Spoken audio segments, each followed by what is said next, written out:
Hi friends, કેમ છો બધા? મજામાં? જય શ્રી કૃષ્ણ. જય શ્રી કૃષ્ણ. બે છોકરા વહી ગયા છે સ્કૂલે અને મનીષાબેન આજ તો વહેલા કામ કરવા આવી ગયા છે, કામ કરે છે. તમને અવાજ આવતો છે વાસણનો કડકડ શરૂ છે. અને હું ફ્રેશ થઈને જો લઈ લઉં છું મારું જ્યુસ. આ જ્યુસ વધારે આપી દીધું છે, હું નહીં પીવું. થોડુંક પીને અંદર મૂકી દઈશ હમણાં ફ્રીજમાં, પછી પાછું થોડી વાર એને પાછું પી લઈશ, થોડું પીશ. અને આજે આખો દિવસ તમને બતાવીએ કેવું રહેશે કેવું નહીં. ચાલો આગળ કન્ટિન્યુ રહેજો વ્લોગમાં. ફ્રેન્ડ્સ, આને શાક બનાવી દીધું છે આજે રીંગણા બટેટાનું, રોટલી. રીંગણા બટાટા નહીં, બટાટા ખાલી. તારામાં જ બટેટા પડ્યા, તાર પપ્પાએ તારામાં જ બટેટા નાખ્યા લાગે છે ને. અને જો આ પાપડ, એને એમના પાપડ લઈ લીધા છે, ભૂમિ, દર્શ ને ભાવેશ બધા બેસી ગયા છે. અને હું તમને કીધું એમ કે હું લઈ લઈશ મારું ફ્રૂટ સાંફળ. હવે 2-3 દિવસ તો એકલું આખો દિવસ ફ્રૂટ જ લઈશ ને સાંજે રોટલો શાક સીધું લઈશ. હું એવી રીતે જમીશ ને કંટ્રોલ કરીશ. એટલે જ કહું છું કે તમે બધા કંટ્રોલ કરતા શીખી જાઓ. હા, એટલે વાંધો ના લાવો. મારા પાપડ તો દઈ દો વાર હું ફ્રૂટની યારે જો 1-2 પાપડ ખાઈ લઈશ મારા. આજે આ લિજ્જતના પાપડ લઈ આવ્યા છે, એટલે આ લિજ્જતના પાપડ લઈ લઈશ અને જામફળ એટલું લઈ લઈશ. અને બપોર વચ્ચે હોઈ જઈશ ઘડીક 1.5-2 કલાક, એટલે ટાઈમ યો જાય. અને અમારે પાસે જમવાનું તરત 6:30 હોય, એટલે વાંધો ન આવે. બપોરનું તો ભૂખ ન લાગે જલ્દી, એટલું ખાઈએ ને ત્યાં. અને જ્યુસ કન્ટિન્યુ પાછું થોડું જરૂર રહેશે, બહુ નહીં. એટલે સાંજ તરત પડી જશે. અને સાંજે પછી સીધો તે ચોથા ભાગનો રોટલો અને શાક લઈ લઈશ રસાવાળું પોણા ભાગનું. પછી 6:30 જમીએ એટલે તરત જ તે ભાવેશ આવે 10 વાગે ઉપર, બરોબર ને? કા 10, 9:30 તો સાચા, તે 9:30 10. એટલે પછી અમે 10 થી 11 વાગ્યા સુધીમાં અમે ફ્રૂટ લઈ લઈએ. પછી બધા હોઈ જાય 11 વાગ્યા સુધીમાં. કા દર્શ? જો એને હકની એને શાંતિ નહીં થાય, એ આવશે જ જમતો હોય. ચલો જમી લો. અને હું એની પાસે જમવા નહીં બેસું. જો એની પાસે હું જમવા બેસું ને તો મારે જમાઈ જાય, કાંઈક ને કાંઈક ખવાઈ જાય. એટલે મગઈ મારે હમણાં બંધ કરવાના છે, એટલે હું અહીંયા બેઠી છું 3 દિવસ. હજુ મારથી ખેંચાશે એટલું ખેંચી લઈશ, પછી પાછા મગ શરૂ કરી દઈશ. ચાલો કન્ટિન્યુ રહેજો આ બ્લોગમાં. આગળ તમને આજે બધું કહીએ કે મારો વજન મેં ઉતાર્યો પછી સ્ટેજ થયો ત્યારે શું મેં કર્યું તો આગળ. ચાલો જો ફ્રેન્ડ્સ, વાગી ગયા છે 4:25. છોકરા 2 સૂતા છે, હું એક ઉઠી ગઈ છું. સ્કૂલેથી આવીને અમે જામફળ મુકાઈને તરત સૂઈ ગઈ. મેં તમને કીધું એમ ઘડીક સૂઈ જાય એટલે ટાઈમ વયો જાય. છોકરા 2 સૂતા છે ને હું એક ઉઠી ગઈ છું. હું લઈ લઈશ પાછું જ્યુસ અને લાગી જઈશ રસોઈમાં. એટલે 6:30 જમવાનો ટાઈમ થઈ જાય, એટલે મને બહુ ભૂખ ન લાગી. પછી આપણે જોઈએ છે ને, મારે એક્સરસાઇઝનો વિચાર છે કે ટાઈમ અત્યારે ફેરવી નાખવાનો છે, અત્યારે જાગીને કરી નાખવાનો છે. જો હાલો એક્સરસાઇઝ કરવા, હમણાં એક્સરસાઇઝ કરી લો.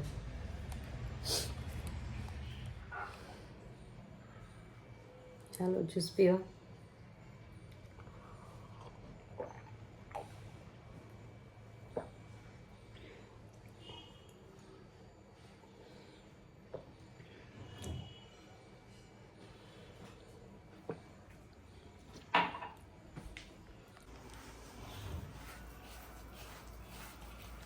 હાલો ફ્રેન્ડ્સ, આખા રીંગણાનું શાક બનાવીએ છીએ અમે આજ રસ્સાવાળું, મસાલો ભરીને પણ જાડો રસો.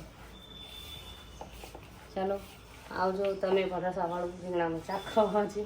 મારે હું કોઈ એક્સરસાઇઝ કરવી છે, પણ જો આ રસોઈ બની જાય વહેલો ટાઈમ રહે ને તો હમણાં એક્સરસાઇઝ અત્યારે કરવી છે તો 5 વાગે, નહીંતર 11 વાગે કરું છું. પણ હમણાં 2 દિવસ થયા, ઓલો ગીરથી આવેલા બધા કપડાં ના તેને કામવાળાને બધાને કાઢી દેવું, મૂકવું, બધું હાલે છે થોડું. કાંઈ વાંધો નહીં, ચાલો જોઈએ છે આજ લેવા એક્સરસાઇઝ તો આજ, નહીં પછી. જો ફ્રેન્ડ્સ, અમે રસોઈ બનાવીને થોડીક વહેલા નવરી થઈને નીચે કેદોસનો કેરો હતો ને સાફ કરવાનો હતો. ભાવે જવા જ નહોતા દેતા. આજકાલ એકવાર ગઈને બારી કાઢી લે હાલ પડ્યો હતો ને રાતે કીધું જ નહીં, એમને વહી ગઈ. થોડુંક સાફ કરીને વહી આવી છું. જો કેવો થઈ ગયો દર્શન. અને તમને બતાવું મારું આખા રીંગણાનું શાક. અમારે આવી ગયા લિજ્જતના પાપડ, અડદના રોટલી છોકરાઓની, અને અમારો બાજરાનો રોટલો. આખા રીંગણાનું શાક ને બાજરાનો રોટલો. અને લઈ લીધું છે ઓનિયન. પછી બે જાય છે જમવા. ભૂમિકભાઈ કે પાપડ, બધા પાપડ એ જો ઉઠીને હું તો નીચે જ વહી ગઈ હતી. ઉઠીને પોતે નાસ્તો વાસ્તો કરીને બેસી ગયા હતા. હવે જમવા સીધા બેસી ગયા છે. અને 6:30 અમે જમી લઈએ છીએ. વહેલા જ જમવાનું રાખીએ, ક્યારેય મોડું નથી કરતા. બને તો જ ક્યારેક 7, 7:30 એવું નથી, મહેમાન હોય થઈ જાય, ક્યારેક કંઈક કામ આવી ગયું થઈ જાય. પણ જ્યારે હાવ ફ્રી હોય ત્યારે ક્યારેય એમનેમ ન વાગવા દઈ. 6:30 થાય ને એટલે જમી જ લઈએ. એટલે સાંજે પછી 10, 10:30 ફ્રૂટ ખાઈ લઈએ. અત્યારે ચોથા ભાગનો રોટલો હું ચોળીને રસાવાળા શાકમાં ખાઈશ. આજે તો ગ્રેવીવાળું છે થોડુંક, આખા રીંગણાનું આ રીતનું, પણ તોય એમાં ચોથા ભાગનો રોટલો જ લઈશ, હું કાઢી લઈશ એમાં શાક જ. હાલો કન્ટિન્યુ રહેજો બ્લોગમાં. સાંજે આજે રિસોર્ટની વાત કરીને આજ તમને બધું કહીશું કે કેવી રીતે થયું, મારે કઈ રીતે કેટલામાં પડ્યું ને એ બધું. ચાલો જો ફ્રેન્ડ્સ, અમે લઈ લીધું છે અમારું ફ્રૂટ અને તરબૂચ. અમારા ઘર જાજુ જ વધારે આમ તો તરબૂચ ને પાઇનેપલ જ હતું. વેઇટ લોસ કરતા હતા ત્યારે વધારે એ જ હતું, પણ પછી ધીરે ધીરે બધું ફ્રૂટ શરૂ કરી દીધું. એમાં ગ્રેપ્સ વધારે આવે. એક આપણે કા ભાવેશ, ગ્રેપ્સની સિઝન આવે ને ત્યારે ગ્રેપ્સ વધારે આવતું નહીં, પણ તરબૂચ તો અમારે જાજુ હતું જ ને. પાઇનેપલ મેં ખાધું છે વધારે, મારો વજન વધારે હતો, ભાવેશનું નહોતો, પણ બધાને ખવડાવ્યું સારવાર. એટલે દર્શભાઈ ખાવા મળ્યા છે તરબૂચ, ભૂમિતભાઈ ખાવા મળ્યા છે તરબૂચ. એટલે મેં તમને કીધું એમ, વેઇટ લોસ માટે ખાસ જો વધારે ફ્રૂટ લેવાનું હોય તો તરબૂચ ને પાઇનેપલ વેઇટ લોસ માટે ખાસ. મોસંબીના જ્યુસ તે વેઇટ લોસ માટે છે, પણ પાઇનેપલનું વધારે સાંભળ્યું. તરબૂચ ને પાઇનેપલ બે વસ્તુ તમે વધારે લેજો, વેઇટ લોસ કરશે, પેટ ફૂલ રાખશે તમારું અને વજન નહીં વધવા દે. અમને દક્ષ રિસોર્ટમાં એને 3 પ્રકારના રૂમ કીધેલા હતા. એક સ્ટાન્ડર્ડ રૂમ કીધેલો, વોટ્સઅપમાં મંગાવેલો હતો. બધી ડિટેલ્સ એમણે અમને વોટ્સઅપમાં મંગાવી આપી હતી, એટલે તમને બતાવી દઉં છું. એક સ્ટાન્ડર્ડ રૂમ કીધો હતો એમણે, પછી સુપર ડિલક્સ કીધેલો, પછી હા લક્ઝરીઝ કોટેજ હતો. તો લક્ઝરીઝ કોટેજમાં અમે લક્ઝરી કોટેજ રાખેલો હતો, અને ફેમિલી રૂમ હતો એક. તો હા ફેમિલી રૂમમાંય હતું કા. ફેમિલી રૂમમાં ઓલા ટેન્ટ હાઉસ જેવા મેં તમને બતાવ્યા હતા તે બહારથી, અને ઓલા લક્ઝરીયસ કોટેજમાં અમે જે રાખ્યું હતું એ રીતના હતા. અને જે બે વાળા મારા વિડીયોમાં તમને બતાણા છે આ ટાઈપના, જો તમને દેખાય તો, હા એ છે ને સુપર ડિલક્સ રૂમ છે, એવી રીતે હતા. અને એ ત્રણેયની પ્રાઇસ અમને અલગ અલગ એણે આપેલી હતી. તો જો તો સ્ટાન્ડર્ડ રૂમમાં કેટલા 5250નું પર નાઇટ હતી, 5250 પર નાઇટ, પણ એમાં બ્રેકફાસ્ટ, ડિનર ને લંચ ઇન્ક્લુડ હતા. હા મેં ઇન્ક્લુડ હતા. અને પછી સેકન્ડ રૂમ કયો હતો ભાવે, સુપર ડિલક્સનો શું હતું 5750. એમાંય બધું ઇન્ક્લુડ, હા બધું ચાર્જ બધું અંદર ઇન્ક્લુડ થઈ ગયું હતું, લંચ, બ્રેકફાસ્ટ ને ડિનર. અને એક્ટિવિટી અમુક ચાર્જેબલ હતી ને અમુક નહોતી, નાની નાની બધી. આ સાયકલ હતી, પછી બાઇક ચલાવી એ ચાર્જેબલ હતું, પણ ઓલો માટલા બનાવવાનું, માટલામાં કલર આર્ટ કરવાનો હતો, કલર આર્ટનું હતું તે બધું, એ લગભગ એમને ફ્રી હતું નહીં ભાવ. પછી પાછળ ક્રિકેટની જે એક્ટિવિટી કરી એમાં થોડોક ચાર્જ હતો.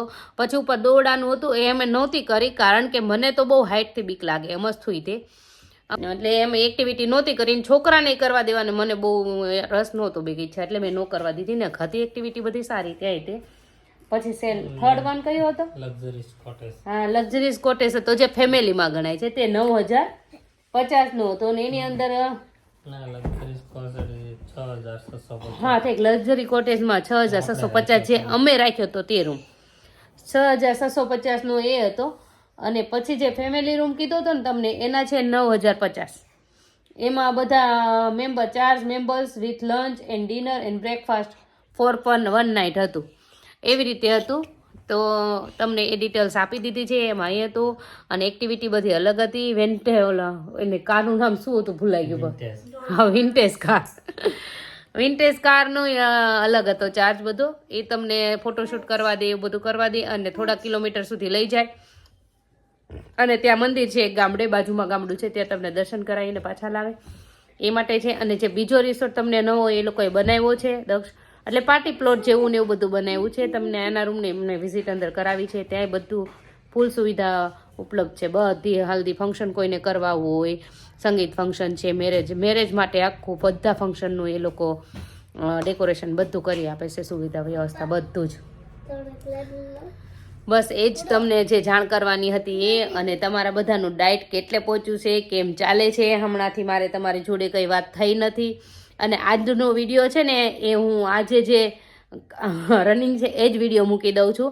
બાકીના મારી પાસે થોડાક છે ને સ્ટોર થઈ ગયા છે, ભેગા પડ્યા છે. એ મારે તમને અમુક રેસીપીના ચડાવવાના છે, એ મારી પાસે પડ્યા છે, એ હું 1-2 દિવસમાં પાછા ચડાવી દઈશ. આજે મેં ભાવેશને કીધું બધા પૂછે છે ને, તો આપણે આજનો જ વિડીયો ચડાવી દઈ. અને કોઈનો આજે મેસેજ એક હતો બીજો, કોઈ અમને ગેસનું પૂછતા હતા ક્યાંથી લીધો, કેટલાનો લીધો છે. તો અમે એમેઝોન પરથી અમે ઓનલાઈન મંગાવેલો છે. પોર્ટેબલ ગેસ સર્ચ કરશો તમે એટલે આવી જશે. હંસનો છે અને સારો છે. અમારે લગભગ આ 1 વર્ષ જેવું થઈ ગયું છે યુઝ કરીએ છીએ, 1 વર્ષ જેવું થઈ ગયું છે કન્ટિન્યુ. તો એ સારો આવે છે ટ્રાવેલિંગમાં. તમે ક્યાંય પણ જાઓ તો આમ નાની એવી બેગ છે તો ઇઝીલી સામાનમાં બધે આવી જાય. બાટલા એના નાના નાના આવે છે ગેસના, તો એ તમારે બધો સ્ટોર થઈ જાય વ્યવસ્થિત. ને એક બાટલો તો લગભગ તમે મોટું ફેમિલી હો તો એક દિવસ વયું જતું હોય છે કદાચ. હા, અને કદાચ જો તમે નાના, અમે 4 છીએ ને તો અમે રસોઈ કરીએ, ચા કરીએ, કેટલી વાર રસોઈ કરી ત્યારે એક બાટલો હમણાં ખૂટ્યો છે કામ. અને આમ બહુ આઈડિયા નથી કે કેટલો ચાલે એમ, પણ તમે 2 લઈ જાઓ તો આરામથી ટ્રાવેલિંગ કરીને આવતા રહ્યો. બાકી આપણે બહારનું તો ફાસ્ટ ફૂડ થોડું ઘણું તો જમતા જ હોઈએ. તો અમને એ ગેસનું પૂછતા હતા એટલે એ ગેસ અમે ઓનલાઈન મંગાવેલો અને અમારે 2000 આસપાસ આવેલો છે, લગભગ 2300 નો ભાવ છે. 2300 નો એ ગેસ આવે છે. બોટલા, હા બાટલા અલગથી બાટલા જોડે નહીં આવે. અને એમાં લાઇટરની જરૂર પણ નથી પડતી. વગર લાઇટરે એ ગેસ ઓન થઈ જાય છે. વગર લાઇટરે ગેસ ઓન થઈ જાય છે. અને કોઈક પૂછતું હતું રિસોર્ટનું નામ છે શું છે, તો રિસોર્ટનું નામ લગભગ ગેટ પર છે જ, તે છતાં દક્ષ રિસોર્ટ કે રિસોર્ટનું નામ દક્ષ રિસોર્ટ છે. એકનો પ્રશ્ન હતો કે મને હાઈ બ્લડ પ્રેશર આવ્યું છે, હાઈ બ્લડ પ્રેશર છે તો મારે દવા લેવાની હોય તો હું નાસ્તામાં શું લઉં એમ. તો નાસ્તામાં તમે હાઈ બ્લડ પ્રેશર હોય તો ફણગાવેલું કઠોળ છે અથવા ફ્રૂટ છે અથવા મગ વધારે બાફી લો તો મગ લઈ લો, મગનું પાણી લઈ લો. ખાલી મગનું પાણી લઈ લો તો ઇનફ છે તમારા માટે. એ કેટલું એનર્જી આપે ખબર છે મગનું પાણી. મગનું પાણી પીને મગના પાણી જોડે જ દવા લઈ લો તોય ચાલે, એમાં કંઈ વાંધો નથી. અને છતાં તમને હલકો ફૂલકો નાસ્તો કર્યા વગર નો જ ચાલતું હોય તો હું તો એમ સજેસ્ટ કરીશ તમને કે ઓટ્સનું કોઈ પણ વસ્તુ બનાવી લો તો સારું. અપમ બનાવી નાખો, ચીલા બનાવી નાખો, ખીચડી બનાવી નાખો, થોડીક બહુ જરૂર હોય તો તમે એવું કરી નાખો. એટલે હલકો ફૂલકો નાસ્તો તમે લઈ શકો છો. ઘણા ઓપ્શન છે એવા કે તમે નાસ્તો એવો લઈ શકો છો અને દવા તમારી લઈ લો એવી રીતે એમ. અને બ્લડ પ્રેશરવાળાને ફાયદો થશે, વેટ લોસ થશે, એટલે બ્લડ પ્રેશરવાળાને ફાયદો થશે. અને બીજાનો પ્રશ્ન હતો કે મારે 4 મંથનો બેબી છે, તો એ પહેલાંય કોકને આવ્યો હતો મારો પ્રશ્ન કે મારું બેબી નાનું છે 3 મહિનાનું, તો હું લઉં કે ન લઉં. ત્યારે મેં એને એ જ આન્સર આપ્યો, ડાયટ શરૂ કરું કે ન કરું, ત્યારે મેં એ જ આન્સર આપ્યો હતો કે તમારું બેબી નાનું છે તો અત્યારે જો ફીડિંગ ઉપર હોય, તમે એને જમવાનું જ્યારે બાજુમાં શરૂ કરાવી દો ત્યારે જ તમે વેટ લોસનું લો. તમે વેટ લોસ કરશો, ડાયટ શરૂ કરશો એટલે ક્વોન્ટિટી બધી ઘટાડશો, ફૂડ તમે ઓછું લેશો. એટલે હું એમ કહું છું તમે ફૂડ ઓછું લેશો એટલે તમારા બાળકને ફીડિંગનું પ્રમાણ ઓછું આવશે તો બાળક ભૂખ્યું રહેશે. તો તમે એને થોડુંક 10 મહિનાનું થઈ જવા દો, 10, 11, 12 મહિનાનું. એટલે થોડુંક સાઈડમાં ખીચડી છે, મગ છે ખાઈને જો ધરાઈ રહે ને બાજુમાં જ કંઈ પણ વસ્તુ ખાવા મળે ને છોકરું તો તમે એનાથી એનું પેટ ભરાઈ શકો. પણ અત્યારે એકલું ફીડિંગ લેતું હોય, પાણી પણ એ બાળકને 6 મહિના સુધી નથી લેવાનું, તો એ બાળક ભૂખ્યું રહેવાનું. તો આપણે એવું પાપ નથી લેવાનું. મેં પહેલાંય કીધું છે અને હજુ કહેવાનું, બાળક ભૂખ્યું રહે એટલે પાપ લાગે. એક પ્રેગ્નેન્ટ લેડીને નથી કરવાનું ડાયટ, ને અત્યારે આ લોકોને નહીં કરવાનું, બાળક નાનું હોય એને. અને કીધેલું છે લગભગ કે ગઢિયા કહે છે આપણા પહેલેથી જ કે તમારે છે ને જ્યારે પ્રેગ્નેન્ટ હોય ત્યારે કોઈ ઉપવાસ ન કરાય અને બાળક નાનું હોય ને ત્યારે કોઈ ઉપવાસ ન કરાય. ભગવાનનો વાર હોય તો પણ બાળક બાજુમાં ખાવા મળે ને સાઈડમાં, પછી તમે ઉપવાસ રહ્યો ને તો વાંધો ન આવે એમ. કેમ કે બાળક નાનું છે એટલે એ તમારા ફીડિંગ ઉપર હોય એટલે ભૂખ્યું રહેશે. એટલે ઉપવાસની ના પાડે છે તો તમે ડાયટ કઈ રીતે કરી શકો? એટલે તમે ડાયટ નહીં કરતા. હું તો તમને ના જ પાડીશ, બાળક મોટું થવા દે પછી ડાયટ કરજો. હું તમને મારો એક પિક્ચર હું છે ને આજે જો મુકાશે તો મૂકી દઈશ, નહીં તો કાલે હું તમને બતાવીશ કે મારું દર્શ કેવડો છે, મારા મેં તેડેલો છે તો મારું બોડી કેવું છે. અરે મારો આ 3 વર્ષથી કન્ટિન્યુ રેગ્યુલર આ વજન રહ્યો છે. અને બીજા જે કોઈને કાંઈ પણ પ્રશ્ન હોય તે પૂછી શકો છો, હું એને આન્સર દેવાનો જરૂર પ્રયત્ન કરીશ. અમારો આ વિડીયો તમને ગમ્યો હોય તો લાઇક, શેર, સબસ્ક્રાઇબ જરૂરથી કરજો. અને હવે એક બીજું કહેવાનું છે તમને કે ટૂંક સમયમાં એક્સરસાઇઝ થોડી પાછી જે અમે કરશું એ તમને બતાવશું. અને શોર્ટ્સ વિડીયો અમે મૂકશું અને ઇન્સ્ટાગ્રામ પર હવે શોર્ટ્સ વિડીયો મૂકશું, તો તમે જોજો જરૂરથી. અને લાઇક, શેર, સબસ્ક્રાઇબ જરૂરથી કરજો. Thank you, welcome. ઇડલી ખાવાની છે મારે. ઇડલી ખાવાની છે.